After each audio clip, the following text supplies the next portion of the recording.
Arsenal will face Manchester City in the Carabao Cup final today at 10:30 p.m. A massive showdown is coming up because the best defensive team will face the best attacking team of the Premier League. Wow! এবং এই ম্যাচটা specially Carabao কাপের এই final ম্যাচটা Manchester সিটির জন্য অনেক অনেক বেশি ইম্পর্ট্যান্ট হইতে যাচ্ছে বিকজ আপনি খেয়াল করে দেখেন আর্সেনালের ব্যাপারটায় পরে আসতেছি। Manchester city already knocked out হয়ে গেছে চ্যাম্পিয়ন্স লিগ থেকে, রিয়াল মাদ্রিদ তাদেরকে নক আউট করে দিছে এবং প্রিমিয়ার লিগ থেকেও তারা অলমোস্ট ছিটকে গেছে আপনি বলতে পারেন। আই নো যে আর্সেনাল লাস্টে যায় বটল আপ করে এবং সিটির এখনও ভালো চান্স আছে প্রিমিয়ার লিগ জিতে যাওয়ার, বাট স্টিল প্রিমিয়ার লিগ থেকে তারা যদি আপনি ম্যাথমেটিক্যাল ক্যালকুলেশন দেখেন তাহলে তো ভাই অলরেডি তারা দূরে সরে গেছে, এটা তো সত্যি। দেন আপনার এফএ কাপ কোয়ার্টার ফাইনালে তাদের নেক্সট ম্যাচ হবে লিভারপুলের এগেনস্টে, so that will not be a easy job as well. So ওই দিক থেকে চিন্তা করলে এফএ কাপটাও তাদের জন্য লাইফ ডিফিকাল্ট করে দিছে। এখন বাকি আছে Carabao cup. So Carabao cup যদি তারা জিততে না পারে তাইলে আপনি মোর অর লেস ধরে রাখতে পারেন তারা এই সিজনটা ট্রফিলেস কাটাবে এবং এইটা ম্যানচেস্টার সিটির মতো ক্লাবের সাথে আসলে যায় না। So Pep Guardiola will be like crazy এবং আপনারা ওই যে রিয়াল মাদ্রিদের এগেনস্টে যে ম্যানচেস্টার সিটির খেলাটা দেখছেন না, ওই রকম কিছু একটা হয়তো আমরা আজকে দেখতে যাইতেছি। আর্সেনালের জীবন হারাম করে ফেলবে Manchester City, plus Rayan Cherki, Doku, ভাই এদেরকে আসলে এখন আমার ভয় লাগা শুরু হয়ে গেছে, এরকম একটা অবস্থা। ওরা যেইভাবে অ্যাটাকে আসে, প্লাস 10 জনের টিম হয়ে গেলেও মনে হয় 11 জনই খেলতেছে।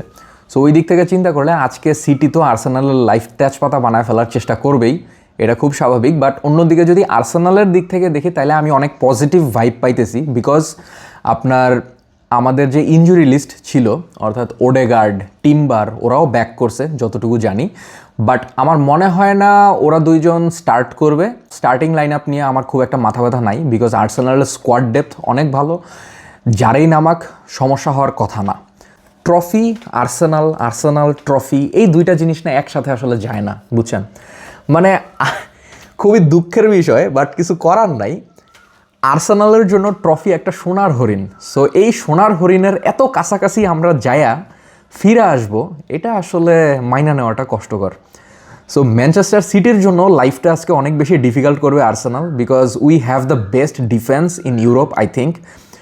এবং আমার ধারণা আজকে আর্সেনালের ডিফেন্সেরই কিছু একটা করতে হবে। ডিফেন্সের কেউ যদি আমরা মনে করেন ওই কর্নার ক্যারিজমা, হ্যাঁ আর্সেনালস কর্নার ক্যারিজমা যদি আমরা করতে পারি তাইলে হয়ে যাবে আজকে। বাট আমি একেবারে পুরোপুরি ডিফেন্সের উপরে নির্ভর করতেছি খেলাটায় এরকম না, আমাদের মিডফিল্ডারও যথেষ্ট স্ট্রং, প্লাস ডেকল্যান রাইস, এভারে চেজা ওরা যারা আছে এবং ভিক্টর গিওকেরেস, ওরে নিয়ে আমি খুবই হ্যাপি। আই ডোন্ট নো মানে আপনারা ভিক্টর গিওকেরেস যারা আর্সেনালের ফ্যান না অথবা ফ্যান, তারা অনেকে আছেন ভিক্টর গিওকেরেসকে নিয়ে অত হ্যাপি না বিকজ ও রেগুলার স্কোর করতেছে না। But he is not Erling Haaland or Mbappe, but he is doing good, he is doing good, he is doing everything right, but গোলের দেখা পাইতেছে না। He is not lucky enough, বুঝছে না, মানে এরকম একটা অবস্থায় আসি আর কি। বাট কাই হ্যাভার্টসরে আমি দেখতে চাই না স্টার্টিং 11-এ, plus Kai Havertz is very very slow, but yes Havertz হচ্ছে পজিশন মাস্টার, মানে পজিশন খুব ভালোভাবে রিড করতে পারে। যেমন যে মেসি রিড করে না, দেখেন না সারা খেলায় দাঁড়ায় রয়েছে, এরপর হঠাৎ করে এমন একটা পাস দিয়ে দিছে, সব কিছু খুলে গেছে ডিফেন্স।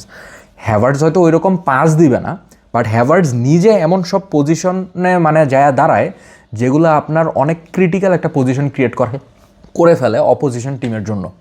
সো ওই দিক থেকে চিন্তা করলে Havertz is not bad, but Gyokeres আমি অবশ্যই প্রেফার করব full 90 minutes. I don't know যদি স্কোর করে ফেলে আর্সেনাল কোনোভাবে তাইলে তো উঠাই দিতে পারেন, প্লাস মার্টিনেল্লি, মাদুয়েকে, সাকা যারাই নামায়, Trossard, I think Arsenal's wing position is pretty good, yes, এবং Arsenal can win this game and Arteta will also try to win, yes, and Arsenal will go all in as well. কারণ Champions লিগের next match আমাদের স্পোর্টিংয়ের সাথে, good.